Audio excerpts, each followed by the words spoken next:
Hey guys, what's up? Welcome back to Book It. Today we are going to be talking about another book for spooky month. Oh my gosh. Month is moving along quickly. Obviously this is pre-recorded. I'm wearing short sleeve shirts. It's obviously not October.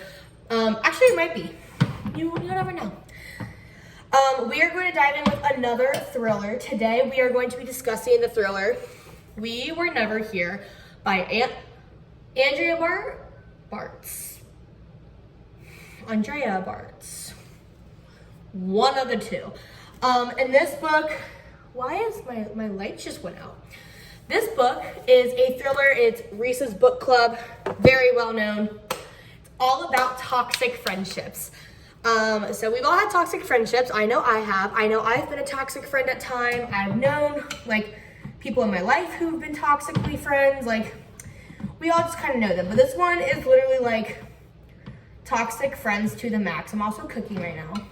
Not actually, kind of. So pardon me for that. If I keep looking down, it's because I'm like in the middle of cooking.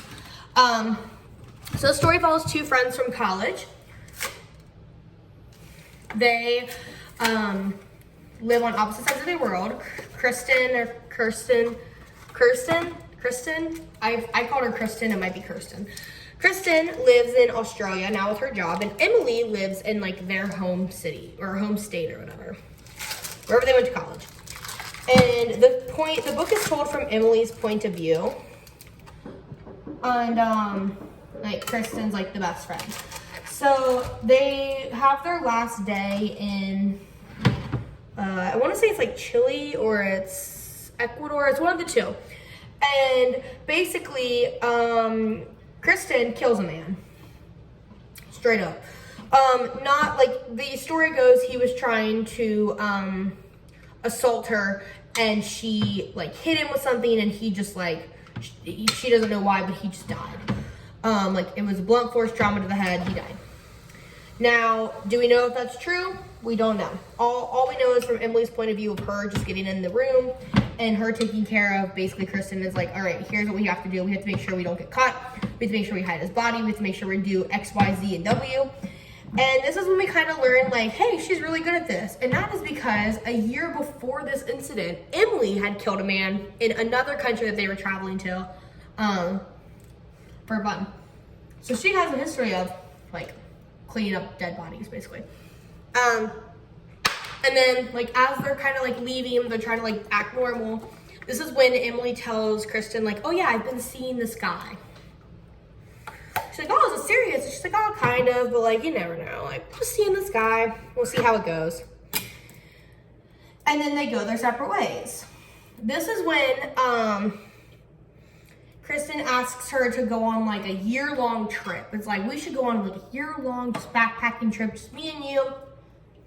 Like, just throw wild into the wind or whatever. And Emily's like, no, I can't, I'm sorry. Like, I'm trying to make this relationship work and also like work. And, you know, I don't just have $1 million bajillion to just drop money. And this is when Kirsten shows up at her house like the next day. And basically is like, yeah, I quit my job, which is like absolutely red flag number one for me. But like, sure, do your thing, queen. It's my shadow. I saw the shadow right here and I was like, who's in my house? It's me.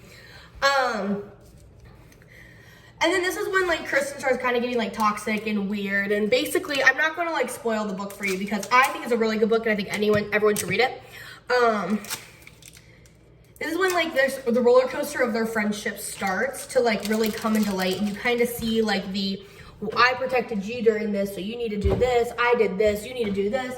Stuff like that, which isn't really like friendship, but you can see how like the guilt tripping basically sets in, and there's just like a lot of secrets that like both of them are withholding from one another. And even the boyfriend has his own secrets. So it's like, it's really like really crazy how much this like friendship is so toxic, and how like it's really hard to see from like, I mean, from Emily's point of view, she can't see how bad the friendship is because she's like so invested in it. But when she finally like takes a step back, she's kind of like, wow, like, yeah, like this friendship might not be the best. to be honest, I had no idea where the plot of this book was going for a long time.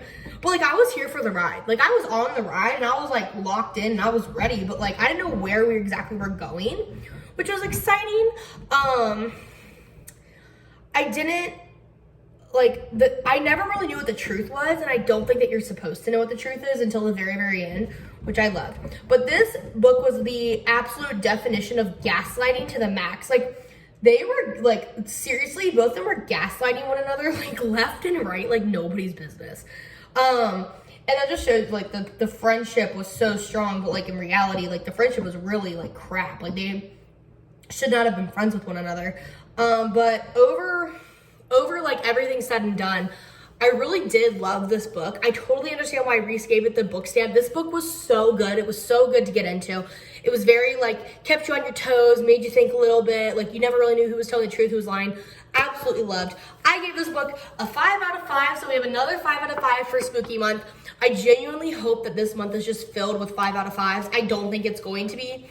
Obviously, not every month is perfect, but I want to have as many 5 out of 5s as I can. This was definitely one of them. I would recommend this to anybody who wants to get in the spooky season mood, or maybe just like, you know, you can actually read it this summertime. Like, it's like a summery, like they're on vacation in the summer. So you can honestly read it whenever your heart desires. But yeah, that's it for now. Thank you for watching. Please make sure you like and subscribe, and also follow me on Goodreads.